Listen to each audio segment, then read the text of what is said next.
పంచతంత్ర కథలు. అది పట్నానికి దగ్గర్లో ఉన్న పాతపేట అనే పల్లెటూరులో మాధవరావు అనే గొప్ప కళాఖండాల వ్యాపారి ఉండేవాడు. ఆయనకు చారిత్రక వస్తువుల విలువ గురించి బాగా తెలుసు. ఆయన వ్యాపారం విస్తారమైంది. ఆయనకు 3 కొడుకులు. పెద్ద కొడుకు అచ్యుత దుకాణం నిర్వహణ, కూలీల పర్యవేక్షణ వంటి శారీరక శ్రమతో కూడిన పనులు చేసుకునేవాడు. రెండో కొడుకు గోవింద డబ్బు లెక్కలు, లాభాలు, ఖర్చులు లెక్కించేవాడు. ఆయన దృష్టి లాభంపై తప్ప ఆ వస్తువుల కళాత్మక విలువపై ఉండేది కాదు. ఇక చిన్న కొడుకు ప్రభాకర సోమరిగా కనిపించేవాడు. ఆయన దుకాణానికొచ్చి ఒక మూల కూర్చొని పాత తాళపత్ర గ్రంథాలు, కళాఖండాల చరిత్ర గురించి చదువుకుంటూ ఆలోచిస్తూ గడిపేవాడు. మాధవరావు తన చిన్న కొడుకు తెలివిని గుర్తించి తన మరణానికి ముందు ఒక సమస్యను ఏర్పాటు చేశాడు. ఆయన తన ఆస్తిని 3 భాగాలు చేసి మధ్యలో ఉన్న ఒక పెట్టెలో వ్యాపారానికి సంబంధించిన ముఖ్యమైన లెక్కల పుస్తకం పెట్టి ఒక విచిత్రమైన సమస్యనిచ్చి కన్నుమూశాడు. తండ్రి మరణం తర్వాత 3 కొడుకులు పెట్టె ముందు సమావేశమయ్యారు. గోవిందా, లెక్కల ప్రకారం నాన్నగారు ఆస్తిని 3 భాగాలు చేశారు. కాని ఇది న్యాయం కాదు. నేనే దుకాణం తెరిచేది, నేనే పనివాళ్లను అదుపులో పెట్టేది. నాకు ఎక్కువ వాటా దక్కాలి. అచ్యుతన్నయ్య, లెక్కల ప్రకారం నాకే ఎక్కువ వాటా దక్కాలి. లాభాన్ని ఎలా 10 చేయాలో, ఎప్పుడు అమ్మకాలు పెంచాలో నేనే చెప్పేవాణ్ణి. పైగా ఈ కళాఖండాల విలువ ఎప్పుడు ఒకేలా ఉండదు. నా తెలివి వల్లే ఈ ఆస్తి ఇంత పెరిగింది. నువ్వు కేవలం పెన్ను పట్టుకొని కూర్చుంటే సరిపోతుందా? 100 కిలోమీటర్లు ప్రయాణించి పాత వస్తువుల్ని కొనుక్కొచ్చింది నేనే. నా శ్రమ వల్లే వ్యాపారం నడిచింది. నీ శ్రమ వృధా అయ్యేది కదా. నేను సరైన లెక్కలు వేయకపోతే వ్యాపారం నష్టపోయేది. ఈ సోమరి పక్కన కూర్చున్నాడు. ఏంటి ప్రభాకర, నువ్వు ఒక్కరోజు కూడా దుకాణం గల్లాపెట్టె దగ్గర కూర్చోలేదు? చదరంగ మాట గురించి ఆలోచించి సమాన భాగం అడుగుతున్నావా? అన్నయ్యలారా, తొందరపడకండి. ఆస్తిని పంచుకోవడానికి ముందు ఈ పెట్టెలో ఉన్న లెక్కల పుస్తకం సంగతేంటి? దాన్ని నాన్నగారు మన మధ్యలో ఎందుకు పెట్టారు? లెక్కల పుస్తకం ఏముంటుంది? ఆయన ధనం ఎంత ఉందో లెక్క ఉంటుంది. దాన్ని నీకిస్తాను, నువ్వే లెక్కలు చూసుకో. నీలాంటి సోమరి వస్తుంటే లెక్కలు కూడా తప్పుతాయి. నాన్నగారు ఈ వ్యాపారంలో ధనం కంటే ధర్మం ఎక్కువ అని చెప్పేవారు. ఈ లెక్కల పుస్తకం ఆ ధర్మాన్ని నిరూపించే మార్గమై ఉండవచ్చు. అచ్యుత, గోవింద విసుగ్గా తాళం పగలగొట్టారు. అందులో ధనంతో పాటు ఒక పెద్ద లెక్కల పుస్తకం, తాటి ఆకుపై రాసిన పత్రం కనిపించాయి. గోవింద పత్రాన్ని అందుకొని చదవసాగాడు. అచ్యుత ఆత్రంగా వింటున్నాడు. నా ప్రియమైన కుమారులారా, ఈ పెట్టెలో ఉన్నది కేవలం ధనం కాదు, మీ వ్యాపారం యొక్క మూలధనం. ఈ వ్యాపారానికి అసలు అర్హత ఎవరిదో నిరూపించుకోవాలి. ఎందుకంటే మీలో ఎవరు నిజమైన విలువను గుర్తిస్తారో వారికే నా మిగిలిన ఆస్తి మొత్తం సొంతమవుతుంది. నిజమైన విలువ అది ఏంటి? ఆ ధనాన్ని ఎలా పొందుతాము? మీరు చేయవలసిన పని, ఈ లెక్కల పుస్తకంలో నేను ఉద్దేశపూర్వకంగా ఒక కళాఖండం విలువను చాలా తక్కువ నమోదు చేశాను. దాని అసలు విలువ లక్షల కొద్దీ ఉంటుంది. దానిపై పన్నులు కట్టకుండా దాన్ని దాచి ఉంచాను. ఆ కళాఖండం ఏదో మీరు గుర్తించాలి. ఆ తర్వాత ఆ కళాఖండానికి సరైన నిజమైన విలువను ఎవరైతే అంచనా వేసి దాన్ని ఊరిలో ధర్మకర్తల మండలి ముందుంచుతారో ఆ నిజమైన విలువను గుర్తించిన వారికే నా తెలివైన కొడుకుగా గుర్తింపు మరియు ఆస్తి దక్కుతుంది. అచ్యుత, గోవింద ఆశ్చర్యంతో ఒకరి ముఖమొకరు చూసుకున్నారు. ప్రభాకర కళ్ళు మూసుకొని మౌనంగా ఆలోచిస్తున్నాడు. ఒక కళాఖండం విలువ? ఇది లెక్కల పరీక్ష కాదు, కేవలం వస్తువును గుర్తించే పరీక్ష. నేను రోజూ ఆ వస్తువులను కొనుక్కొస్తాను. నాకు తెలుసు, ఇది కేవలం శారీరక శ్రమతో కూడిన పరిశోధన. తొందరపడకన్నయ్యా, లక్షల విలువగల కళాఖండం, దానిపై పన్ను కట్టకుండా దాచారు. దాన్ని ధర్మకర్తల మండలి ముందుంచాలంటే దానికి పన్ను కట్టాలి. అది అంత తేలికైన పని కాదు. పన్ను కట్టడం సంగతి నేను చూసుకుంటాను. నువ్వు ముందా లెక్కల పుస్తకం పట్టుకొని తక్కువ విలువ నమోదు చేసిన వస్తువేంటో వెతుకు. నేను దుకాణంలో ఉన్న వస్తువులన్నీ పరిశీలించి నాన్నగారు ఎప్పుడూ ముట్టుకొని పాత వస్తువేంటో చూస్తాను. సరే, నేను లెక్కలు వేస్తాను. కాని రామకృష్ణ, నువ్వు సోమరివి కదా. నువ్వు ఎటూ ఈ పని చేయలేవు. నీకు ఈ వ్యాపారం గురించి, ఈ పన్నుల గురించి ఏం తెలీదు. నువ్వు మాతో పాటు పొలం పని కూడా చేయలేదు కాబట్టి నువ్వు ఆస్తిని వదులుకొని మాకు సాయం చేస్తే నీకు కొంత ధనమిస్తాం. అన్నయ్యలారా, మీ ఆలోచన ఎంత లోతుగా ఉందో మీ మాటలు చెప్తున్నాయి. నేనెలాగో సోమరిని కదా. ఈ లెక్కల పుస్తకం, దుకాణం, వస్తువులు వీటి గురించి మీరు ఆలోచించండి. నేను కేవలం తండ్రి ధర్మం గురించి ఆలోచిస్తాను. అంతే, నువ్వెప్పటికీ సోమరిగానే ఉంటావు. పద, ఈ పని నేనే చేస్తాను. శారీరక శ్రమతో ఆ కళాఖండాన్ని బయటకు తీస్తాను. గోవింద లెక్కల పుస్తకాలను పట్టుకొని తక్కువ విలువ ఉన్న వస్తువుల జాబితా తయారుచేశాడు. అచ్యుత దుకాణంలో ఉన్న ప్రతి పాత వస్తువును పరిశీలించి వాటిని బయటకు తీశాడు. 3 రోజుల తర్వాత చెమటతో అచ్యుత, గోవిందా, లెక్కల పుస్తకంలో తక్కువ విలువ ఉన్న వస్తువులు 10 కనిపించాయి. వాటిలో ఏది లక్షల విలువగలదో తెలియడం లేదు. నేనిక్కడ దుకాణం మొత్తం తవ్వి 100 వస్తువులు బయటకు తీశాను. నా శ్రమంతా వృధా అయింది. నిజమే అన్నయ్య, ఈ వస్తువులన్నీ చూస్తే నాన్నగారు కల్పించిన విలువ అతి తక్కువ ఉంది. కాని ఏది అసలు లక్షల విలువగలదో తెలియడం లేదు. ఆ కళాఖండంపై పన్ను కట్టకుండా దాచుంచారంటే అది సాధారణ వస్తువు అయ్యుండదు. నాన్నగారు ఎప్పుడూ ఒక పాత పెంకులను, విరిగిన మట్టి పాత్రలను ఒక మూలలో ఉంచేవారు. వాటిపైన దృష్టి ఎప్పుడూ ఉండేది. నేను వాటిని బయటకు తీశాను. వాటిలో ఏదైనా ఉండి ఉంటుందా? ఉండవచ్చు, కాని వాటికిప్పుడు పట్నంలో ఎంత విలువ ఉందో తెలియదు కదా. ఈరోజు మనం ధర్మకర్తల మండలి ముందు 10,000 విలువ కట్టిన వస్తువును 1,00,000 అని చెప్తే పరువు పోతుంది. నా తెలివి ఈ విషయంలో పనిచేయడం లేదు. అచ్యుత శ్రమతో విఫలమయ్యాడు. ఇప్పుడు గోవింద తన తెలివిని ఉపయోగించాలని నిర్ణయించుకున్నాడు. అన్నయ్య, నువ్వు శ్రమతో విఫలమయ్యావు. నేను తెలివితో గెలుస్తాను. నేను పట్నంలో ఉన్న గొప్ప నిపుణుల్ని సంప్రదించి ఈ 10 వస్తువులు ఏది అత్యంత విలువైందో తెలుసుకుంటాను. దానికి ఎంత విలువ కట్టవచ్చో లెక్కలు కట్టి ఆ తర్వాత ధర్మకర్తల మండలికి వెళ్తాను. గోవింద తన ధనంలోంచి పెద్ద మొత్తాన్ని ఖర్చుపెట్టి పట్నం నుండి నిపుణులను తీసుకొచ్చాడు. వారు వస్తువులన్నీ పరిశీలించి చివరకు ఒక పాత చెక్క బొమ్మకు ఎక్కువ విలువ కట్టొచ్చని చెప్పారు. అయ్యా, ఈ చెక్క బొమ్మకు సుమారు 50,000 విలువ కట్టవచ్చు. అంతకు మించి కడితే పన్నులెక్కువవుతాయి. వ్యాపారం దెబ్బతింటుంది. నా లెక్కల ప్రకారం ఇదే ఎక్కువ లాభమిచ్చే వస్తువు. 50,000? నాన్నగారు లక్షల విలువ అన్నారు కదా. పరువు పోకుండా దీనే తీసుకెళ్దామా? నా లెక్కల ప్రకారం 50,000 సరైనది.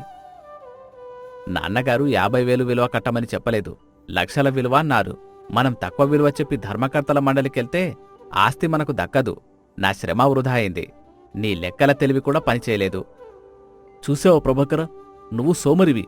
నువ్వు దీని గురించి ఆలోచించి ఉంటే మేమింత నష్టపోయేవాళ్ళం కాదు. అన్నయ్యలారా, మీరు నాన్నగారు చెప్పిన మాటలు మర్చిపోయారు. ఇది శ్రమతో కూడిన పని కాదు, ఇది తెలివితో కూడిన పరీక్ష అని. మీరిద్దరూ ఆ కళాఖండాన్ని కేవలం వస్తువుగా, డబ్బుగా మాత్రమే చూశారు. మరెలా చూడాలి? నీలాంటి సోమరికి ఏదైనా తెలిస్తే చెప్పు. నేనెలాగో సోమరిని కదా, నన్ను ఒంటరిగా ఒకరోజు ఆలోచించనివ్వండి. నేనీ సమస్యను నా ఆలోచన ధర్మంతో పరిష్కరించడానికి ప్రయత్నిస్తాను. ప్రభాకర ఆ 10 వస్తువుల దగ్గర ఒంటరిగా కూర్చుని వాటి చరిత్రను, వాటి తయారీ విధానాన్ని గురించి చదువుకుంటూ ఆలోచించాడు. అతను చదివిన పాత గ్రంథాల్లో ఒక ముఖ్యమైన విషయం గుర్తొచ్చింది. నాన్నగారు ఈ కళాఖండానికి తక్కువ విలువ వేశారు అంటే దాన్ని ఎవరూ దొంగిలించకూడదని, దాని విలువ ఎవరికీ తెలియకూడదని ఆయన ఉద్దేశం. దానికి నిజమైన విలువ కట్టాలంటే దాన్ని కేవలం డబ్బుతో చూడకూడదు. దాని చరిత్ర, దాని పుట్టకలోనే అసలు విలువ ఉంటుంది. ప్రభాకర వెంటనే తన అన్నదమ్ములను మళ్లీ దుకాణం మధ్యకు పిలిచాడు. అన్నయ్యలారా, మీరు కళాఖండాన్ని కేవలం వస్తువుగా, దానిపై వచ్చే లాభంగా మాత్రమే చూశారు. కానీ నాన్నగారు చెప్పిన లక్షల విలువ అనేది ఆ వస్తువు వెనుకున్న ధర్మం, కీర్తి, గౌరవం గురించి. ఏంటి నువ్వు చెప్పేది? లక్షల విలువ, గౌరవమా? అవును. మనం పరిశీలించిన 10 వస్తువుల్లో ఆ విరిగిన మట్టి పాత్ర ఉంది కదా. ఈ పాత విరిగిన మట్టి పాత్ర విలువ 1,00,000 రూపాయల? నువ్వు సోమరివే కాదు, పిచ్చివాడివి కూడా. ఇది సాధారణ మట్టి పాత్ర కాదు. ఇది పాతకాలం నాటి చారిత్రక రాజభవనంలో ఉపయోగించిన పాత్ర. అది 15వ శతాబ్దానికి చెందింది. దానికి పట్నంలో లక్షల విలువ ఉండకపోవచ్చు. కాని దానిపై ఉన్న చిన్న బొమ్మను చూడండి. అది మన ఊరి చరిత్రకు, మన వంశ చరిత్రకు సంబంధించిన గుర్తు. ఈ కళాఖండాన్ని మనం బయట అమ్మడానికి కాదు, మన ఊరి మ్యూజియంకు దానం చేయాలి. ఊరి మ్యూజియంకా? అమ్మితే డబ్బొస్తుంది కదా. అమ్మితే డబ్బొస్తుంది, కాని నాన్నగారు చెప్పిన ధర్మం, నిజమైన తెలివి ఏమవుతాయి? ఈ కళాఖండాన్ని మనం ఊరి మ్యూజియంకు దానం చేస్తే ఆ కళాఖండం వెనుక ఉన్న మన వంశ చరిత్ర, మన తండ్రి కీర్తి 100 సంవత్సరాల పాటు నిలిచిపోతుంది. అదే దీని అసలు విలువ. అంటే మనం డబ్బు నష్టపోవాలా? నష్టపోవడం కాదు, మీరు సంపాదించిన ఆస్తి 3 భాగాలు మీకు దక్కుతుంది. కాని ఒక్క కళాఖండం వల్ల మన వ్యాపారానికి, మన కుటుంబానికి వందల లక్షల విలువైన గౌరవం దక్కుతుంది. ధర్మకర్తల మండలి ముందు మనం దాన్ని డబ్బు కోసం అమ్మకుండా ఊరి గౌరవం కోసం దానం చేస్తున్నామని చెప్తే ఆ గౌరవమే ఈ ఆస్తికి అసలు రక్ష అవుతుంది. ఇది నిజంగా తెలివైన ఉపాయం. డబ్బు పోతుంది, కాని గౌరవం నిలిచిపోతుంది. అదే నాన్నగారు చెప్పిన ధర్మం. అవును, నాన్నగారు మనల్ని డబ్బుతో కళ్ళు మూసుకున్న వ్యాపారస్తులుగా కాకుండా విలువను, ధర్మాన్ని గుర్తించే జ్ఞానులుగా చూడాలనుకున్నారు. ముగ్గురు అన్నదమ్ములు ఆ విరిగిన మట్టి పాత్రను తీసుకుని ధర్మకర్తల మండలి ముందు హాజరయ్యారు. ప్రభాకర ఆ పాత్ర విలువను కేవలం ధనంతో కాకుండా చారిత్రక గౌరవంతో ముడిపెట్టి వివరించాడు. ప్రభాకర, ఇది విరిగిన పాత మట్టి పాత్ర. దీని విలువ 10,000 కూడా ఉండదు. దీనికి లక్షల విలువ ఎలా కట్టారు? అయ్యా, దీనికి 10 లక్షల విలువ ఉంది. అది డబ్బు రూపంలో కాదు, మన ఊరి పరువు, మన వంశకీర్తి రూపంలో మా నాన్నగారు దీన్ని దాచారు. ఎందుకంటే దీన్ని డబ్బు కోసం అమ్మకూడదు. ఈ కళాఖండాన్ని మా కుటుంబం తరపున మా నాన్నగారి జ్ఞాపకార్థం ఊరి మ్యూజియంకు దానం చేయాలనుకుంటున్నాం. దీని విలువ కేవలం చరిత్రను నిలబెట్టడం. ధర్మకర్తలు సంతోషంతో ఆశ్చర్యపోయారు. వారు ప్రభాకరుడి నిర్ణయాన్ని ప్రశంసించారు. మాధవరావు ఆస్తిని 3 భాగాలుగా పంచి ధర్మం కోసం నిలిచినందుకు ప్రభాకరను మెచ్చుకున్నారు.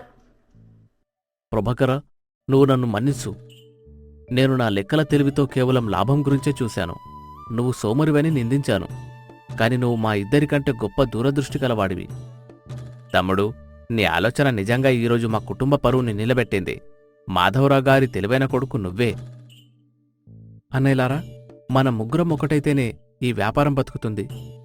నా ఆలోచన, మీ శ్రమ, గోవింద లెక్కల తెలివి అన్నీ కలిస్తేనే ఈ వ్యాపారం ముందుకు సాగుతుంది. ఆ రోజు నుంచి ముగ్గురు అన్నదమ్ములు ఆస్తిని సమానంగా పంచుకున్నారు.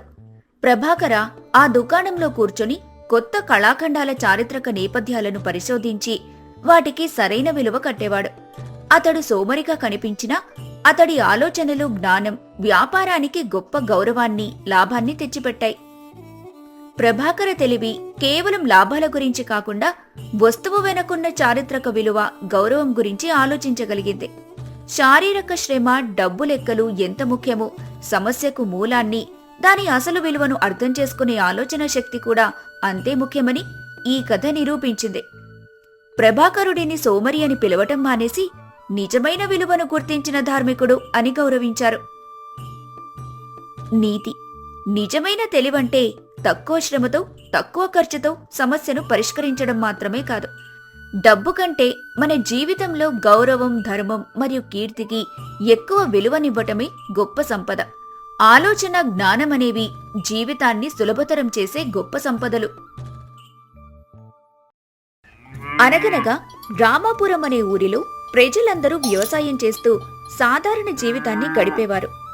అదే ఊరిలో చంద్రన్న, సీతమ్మ దంపతులు ఉండేవారు.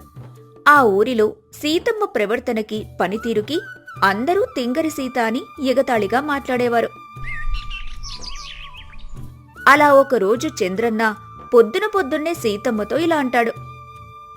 ఓసేయ్ సీత, ఈరోజు నాకు పాలకూర పప్పు తినాలనిపిస్తుంది.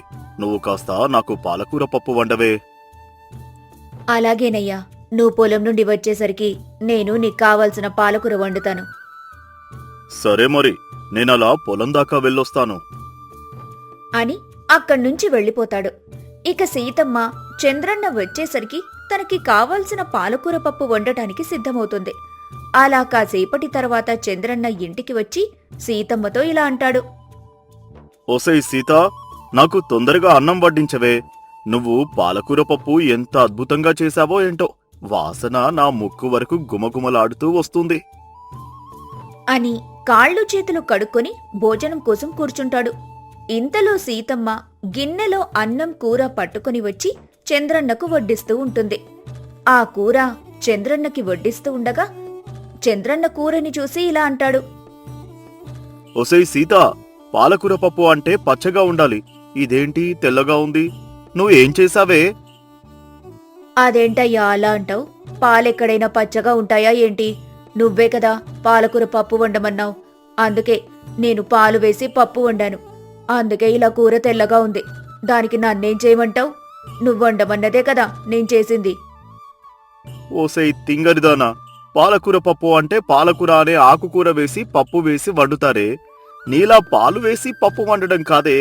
అయినా నీ తింగరితనం తెలిసి కూడా నేను నీకు పని చెప్పడం నాదే తప్పు. బంగారం లాంటి నా ఆకలి ఈ కూర చూసి ఆవిరైపోయిందే. నీ తింగరితనం పాడుగాను. అదేంటయ్యా, నువ్వు చెయ్యమందే చేసినా తిడతావు, నువ్వు చెయ్యమంది చేయకపోయినా తిడతావు. చీటికి మాటికి నన్ను తిట్టడం నీకు బాగా అలవాటైపోయిందయ్యా అని కోప్పడి అక్కడ్నుంచి వెళ్ళిపోతుంది.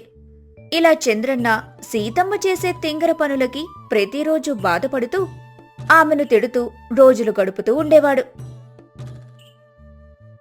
అలా ఒకరోజు చంద్రన్న తలనొప్పితో కాస్త బాధపడుతుంటే అది చూసి సీతమ్మ చంద్రన్న దగ్గరికి వెళ్ళి ఇలా అంటుంది.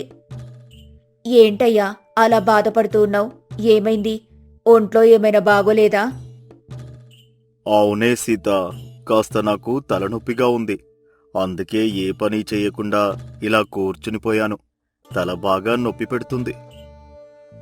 అలాగా అయ్యా, ఆగు, ఇప్పుడే నీ తలనొప్పి మటుమాయమయ్యే పని చేస్తానాగు అని చెప్పి ఇంట్లోకి వెళ్తుండగా సీతమ్మ నాపి చంద్రన్న ఇలా అంటాడు. ఓసే తింగరి సీత, కాసేపు ఆగవే. నీ తింగరి పనుల వల్ల నాకు ఇలా తలనొప్పి వచ్చింది. నీ తింగరితనంతో నువ్వు చేసే తలతిక్క పనుల వలన నాకిలా తలనొప్పి తెప్పిస్తున్నావు. నువ్వు నన్ను ఏమనకుండా ఇలా కాసేపు వదిలేస్తే దానంతటా అదే తలనొప్పి పోతుంది. అలా అంటావేంటయ్యా? నువ్వలా తలనొప్పితో బాధపడుతుంటే నేను చూడలేనయ్యా. ఉండు, ఇప్పుడే వెళ్ళి నీకోసం మంచి టీ తీసుకొస్తాను. ఆ టీ తాగితే వెంటనే నీకు తలనొప్పి పోతుంది. సరేలే, నేనెంత చెప్పినా నువ్వు వినవుగా. వెళ్ళి టీ పెట్టుకుని తీసుకురా. అలా కాసేపు తర్వాత సీతమ్మ టీ పట్టుకొచ్చి చంద్రన్నకిస్తుంది. ఆ టీ రుచి చూసిన చంద్రన్న ఇలా అంటాడు. ఏంటే, ఏం కలిపావే ఈ టీలో? ఇంత చెండాలంగా ఉంది టీ. మరేం లేదయ్యా, నువ్వు తలనొప్పితో అంత బాధపడుతున్నావని ఆ టీలో కాస్త జెండు బాం కలిపానయ్యా.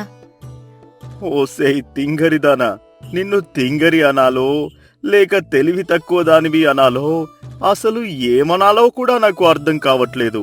నీ తింగరితనంతో నీ తింగరి చేష్టలతో నన్ను చంపేస్తావా ఏంటే? అని సీతమ్మని కోప్పడి అక్కడ్నుంచి వెళ్ళిపోతాడు. సీతమ్మ కూడా చంద్రన్న తిట్టినందుకు బాధపడి అక్కడ్నుంచి వెళ్ళిపోతుంది. ఇలా రోజులు గడిచిపోతూ ఉంటాయి. ఒకరోజు చంద్రన్న సీతమ్మతో ఇలా అంటాడు. ఓసై సీత, ప్రతిరోజు నీ తింగర జాషులతో నువ్వు చేసే వంటలు తినలేక చచ్చిపోతున్నానే. నా ఒంట్లో శక్తంతా పోయింది. నేను చాలా నీరసంగా అయిపోయానే. నిన్ననే వైద్యుడి దగ్గరికి వెళ్లి చూపించాను. ఆయన నన్ను బాగా పండ్ల రసాలు తాగమన్నాడు. అలా అయితేనే నేను చాలా వేగంగా కోలుకుంటానంట. కాబట్టి నువ్వు వెంటనే వెళ్లి ఏదో ఒక పండ్ల రసం తీసుకురా. అలాగేనయ్యా, ఇప్పుడే వెళ్ళి పళ్లరసం తీసుకొస్తాను. అలా కాసేపటి తర్వాత ఒక గ్లాసు నిండా పళ్లరసం తీసుకొచ్చిన సీతమ్మ చంద్రన్నకిస్తుంది.